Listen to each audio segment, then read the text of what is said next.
Hello my YouTube family. तो आज हम पढ़ेंगे माइक्रो में स्टरलाइजेशन टॉपिक, जो कि बहुत ही इम्पोर्टेंट है एग्ज़ाम पॉइंट ऑफ व्यू से। तो सबसे पहले हम स्टरलाइजेशन के बारे में पढ़ेंगे, उसके बाद डिसइंफेक्शन के बारे में। तो सबसे पहले स्टरलाइजेशन क्या होता है। स्टरलाइजेशन एक प्रोसेस है जिसके थ्रू लिविंग माइक्रो ऑर्गेनिज्म और स्पोर्स जो वो प्रोड्यूस करते हैं वो डिस्ट्रॉय हो जाते हैं और रिमूव हो जाते हैं किसी भी आर्टिकल, सरफेस और मीडियम से। तो sterilization is a process by which living organism including spores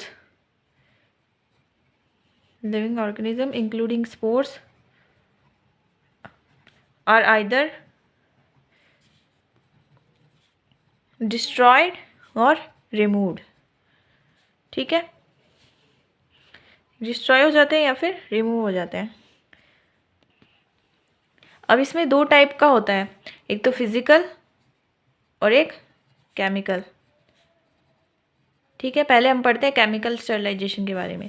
chemical में कौन से आते हैं? केमिकल में आते हैं ETO एंड प्लाज्मा स्टरलाइजर।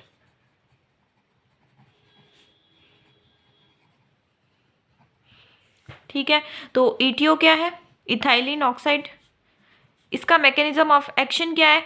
ये करता है एल्काइलेशन ऑफ सेल कंपोनेंट्स।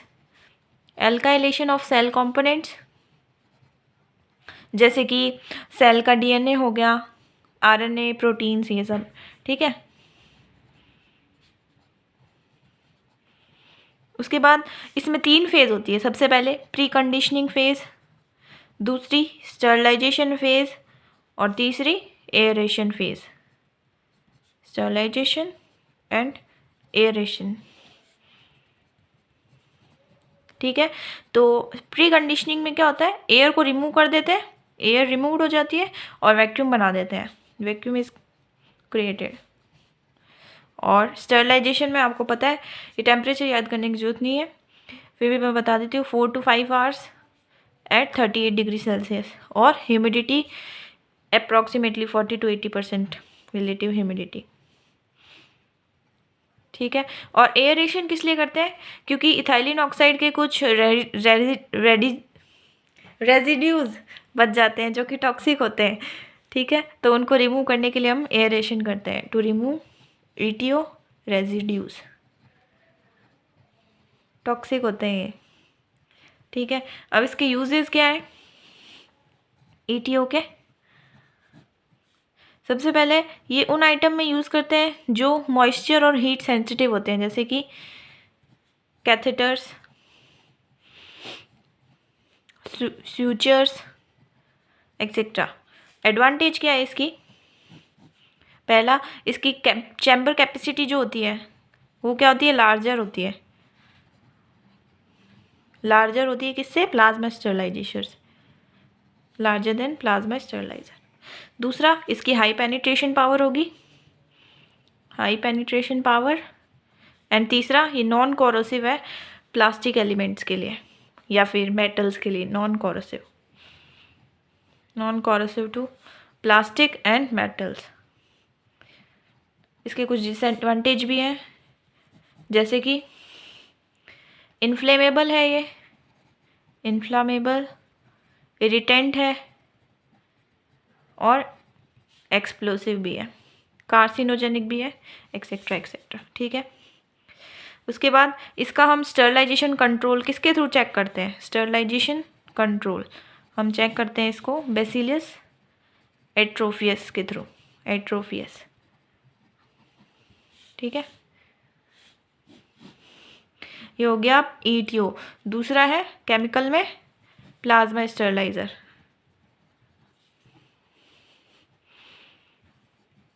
ठीक है, अब इसमें क्या होंगे? प्लाज्मा है तो क्या क्या होगा इसमें? Consist of ions, photons, free radicals, electrons, free electrons हो गए, रेडिकल्स हो गए, ये सब। ठीक है, और इसमें भी 3 फेज है। सबसे पहले क्या बनाएंगे? वैक्यूम। उसके बाद स्टरलाइजेशन करेंगे। केमिकल क्या लेते हैं इसमें हम? H2O2। इसको वेपोराइज कर देते हैं at 37 degree to 44 degree celsius 75 minutes के लिए। ठीक है, फिर थर्ड फेज में क्या, इलेक्ट्रिक फील्ड अप्लाई करते हैं,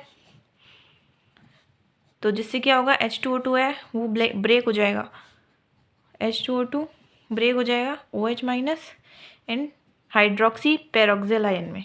ठीक है, इसके लिए इतना काफ़ी है। और इसका स्टरलाइजेशन कंट्रोल किससे देखते हैं,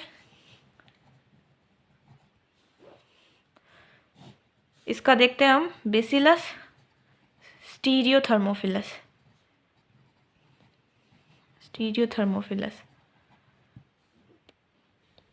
सॉरी इधर OH माइनस है, सॉरी। ठीक है, और इसके यूज़ क्या है, प्लाज्मा स्टरलाइजर, एक तो प्लास्टिक मटेरियल्स के लिए, इलेक्ट्रिक डिवाइसेस के लिए और आर्थ्रोस्कोप के लिए। तो केमिकल स्टरलाइजेशन में तो ये दो है।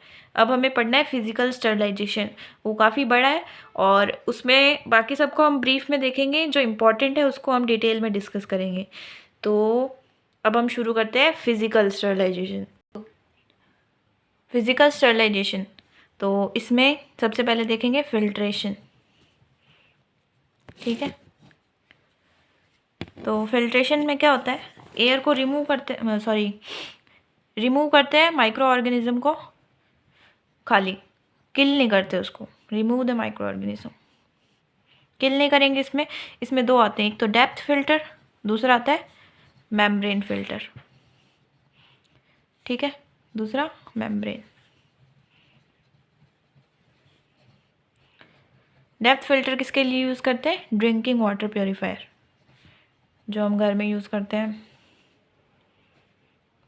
दूसरा मेम्ब्रेन फिल्टर, ये अपन हॉस्पिटल्स में यूज़ करते हैं। ठीक है, तो मेम्ब्रेन फिल्टर दो टाइप का है। सबसे पहले फिल्ट्रेशन ऑफ एयर करेगा ये, दूसरा ये फिल्ट्रेशन ऑफ वाटर भी करता है, filtration of air and filtration of water. ठीक है, तो फिल्ट्रेशन ऑफ एयर में एग्जांपल क्या है, सबसे पहले 3 प्लाई मास्क हम यूज़ करते हैं, हीपा एंड तीसरा होता है अल्पा। ठीक है, हीपा क्या है, high efficient particulate air filter, alpha क्या है, ultra low particulate air filter. ठीक है, तो ये करता है 99.97% पार्टिकल्स को रिमूव कर देता है। ठीक है, और जिनका साइज़ क्या है, मोर देन 0.3 या फिर इक्वल टू 0.3 माइक्रोमीटर। और अल्फा किसको रिमूव करता है, 99.999% को रिमूव कर देता है। और साइज़ कौन से पार्टिकल्स, मोर देन या फिर इक्वल टू 0.12 माइक्रोमीटर। ठीक है, वाटर को फिल्ट्रेशन के लिए क्या करते हैं हम, सीरा, शुगर, टॉक्सिन्स, इन सब का फिल्ट्रेशन कर लेते हैं। ठीक है, दूसरा है इसमें रेडिएशन। रेडिएशन में दो टाइप की रेडिएशन होती है, आपको पता है, आयोनाइजिंग और नॉन आयोनाइजिंग। सबसे पहले आयोनाइजिंग। ठीक है, आयोनाइजिंग जो रेडिएशन होती है उसको क्या हम बोलते हैं, हम कोल्ड स्टरलाइजेशन। ये क्वेश्चन बहुत बार आता है कि कोल्ड स्टरलाइजेशन क्या होता है, तो आयोनाइजिंग रेडिएशन होती है, वो होती है कोल्ड स्टरलाइजेशन। ठीक है, तो इसमें क्या आएगी आयोनाइजिंग में, गामा रेज और एक्स रेज या फिर इलेक्ट्रॉन एक्सीलरेटर। ठीक है, इनका मैकेनिज्म ऑफ एक्शन क्या है, MOA क्या है, ब्रेकेज ऑफ डीएनए का ब्रेकेज करती है। और दूसरा इसका एडवांटेज क्या है, ये इसकी हाई पेनिट्रेशन पावर है और रैपिड एक्शन है, high penetration power and rapid action. ठीक है, डिसएडवांटेज इसका यही है कि ये कॉस्टली है बहुत। दूसरा इसका स्टरलाइजेशन कंट्रोल हम किससे चेक करते हैं, बेसिलस प्यूमिलस। ठीक है, उसके बाद ये तो हो गई आयनाइजिंग, दूसरी कौन सी, नॉन आयनाइजिंग रेडिएशन। ठीक है, इसमें दो होती है, एक तो इंफ्रारेड और एक यूवी रेज। अब यूवी रेज जो है ना वो हम स्टरलाइजेशन में यूज़ नहीं करते, ये हम यूज़ करते हैं इंटरमीडिएट लेवल डिसइंफेक्शन में। जब मैं डिसइंफेक्शन पढ़ाऊँगी तब इसको क्लियर करूँगी, अभी इतना याद करो कि यूवी रेज को हम यूज़ करते हैं डिसइंफेक्शन में, इंटरमीडिएट लेवल में। ठीक है, दूसरा रेडिएशन हो गया। तीसरा इंसिनरेशन।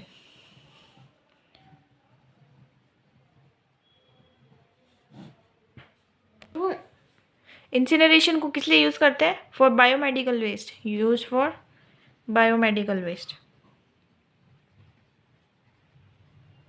ठीक है, और इसका टेम्परेचर क्या होता है? 870 डिग्री टू 1200 डिग्री सेल्सियस। ठीक है, अब हम ये इसमें जो मटेरियल जिसका डिसइंफेक्शन हो स्टरलाइजेशन होगा वो नॉन प्लास्टिक होना चाहिए। ठीक है, उसके बाद फोर्थ है माइक्रोवेव। ये हम किस लिए यूज़ करते हैं? फॉर सॉफ्ट कॉन्टैक्ट लेंसेज को स्टरलाइजेशन करने में, डेंटल इंस्ट्रूमेंट्स,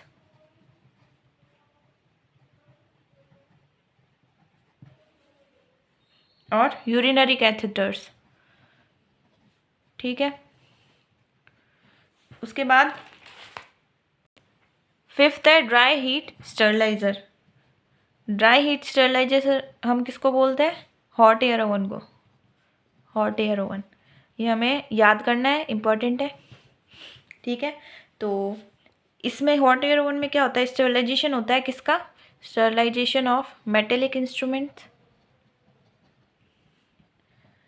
और ग्लासवेयर्स जैसे कि test tube, glass syringe, petri dish, test tubes, glass syringe, petri dish. ठीक है, और फॉरसेप्स हो गई। और केमिकल्स को भी इसमें स्टरलाइज कर सकते हैं हम, जैसे कि fat, glycerol, oil powder.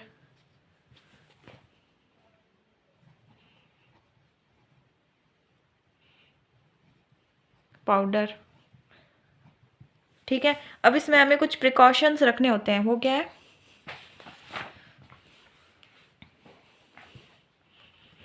Precautions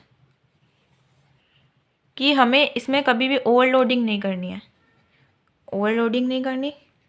दूसरा, रबर मटेरियल यूज़ नहीं करना। तीसरा, इसको कूल करना है 2 hours before opening, cool 2 hours before opening. चौथा, कॉटन प्लग अप्लाई करना है हमें, जहाँ पे ओपन एंड है ना टेस्ट ट्यूब का, वहाँ पे applied at open end of test tube. ठीक है, अब इसका टेम्परेचर क्या है वो हमें याद कैसे करना है? किस टेम्परेचर पे करते हैं? 170 degree Celsius, 160 degree Celsius, 150 degree Celsius. कितने टाइम के लिए? 60, 120 और 150 मिनट्स। ये याद करना है मोस्ट प्रोबेबली, बाकी तीनों हैं बुक्स में। ठीक है, और इसकी एफिकेसी मतलब स्टरलाइजेशन कंट्रोल हम किससे देखते हैं? इसका देखते हैं हम बेसिलस एट्रोफियस।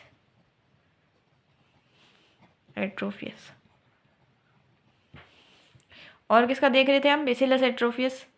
एटीओ का भी बेसिलस एट्रोफियस से देखते हैं। देखिए,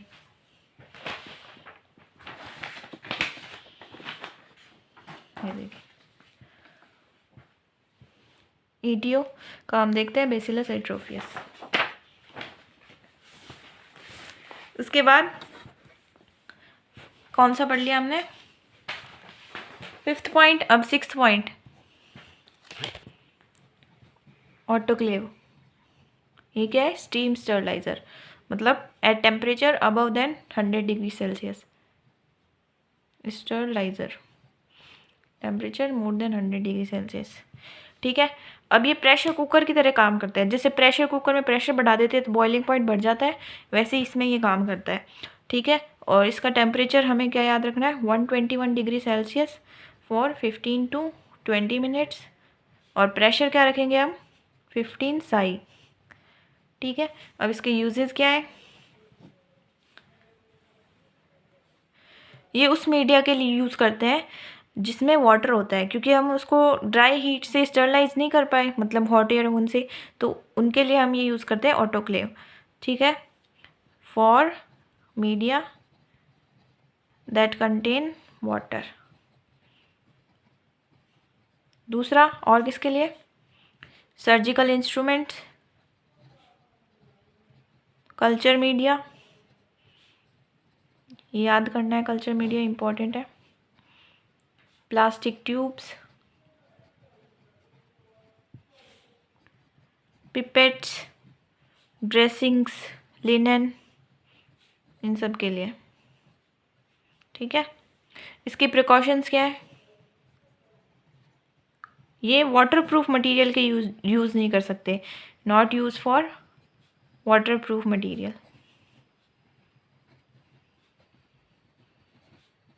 जैसे कि ऑयल हो गई, ग्रीस हो गया।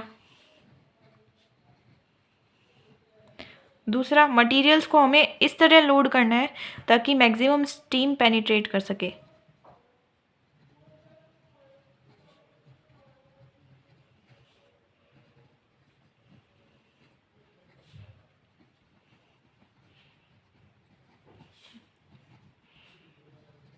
Maximum steam penetration. तीसरा, हमें मटेरियल को ऐसे रखना है कि ये टॉप को टच ना करे और साइड को टच ना करे, not touch top and sides of chamber.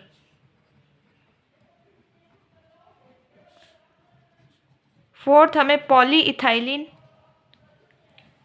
Trays use नहीं करनी।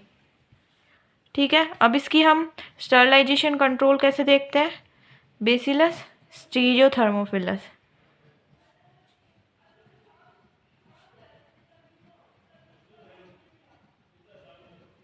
और किसका देख रहे थे हम बेसिलस एट्रोफियस से, प्लाज्मा स्टरलाइजर का। ठीक है, तो इसमें इतना ही।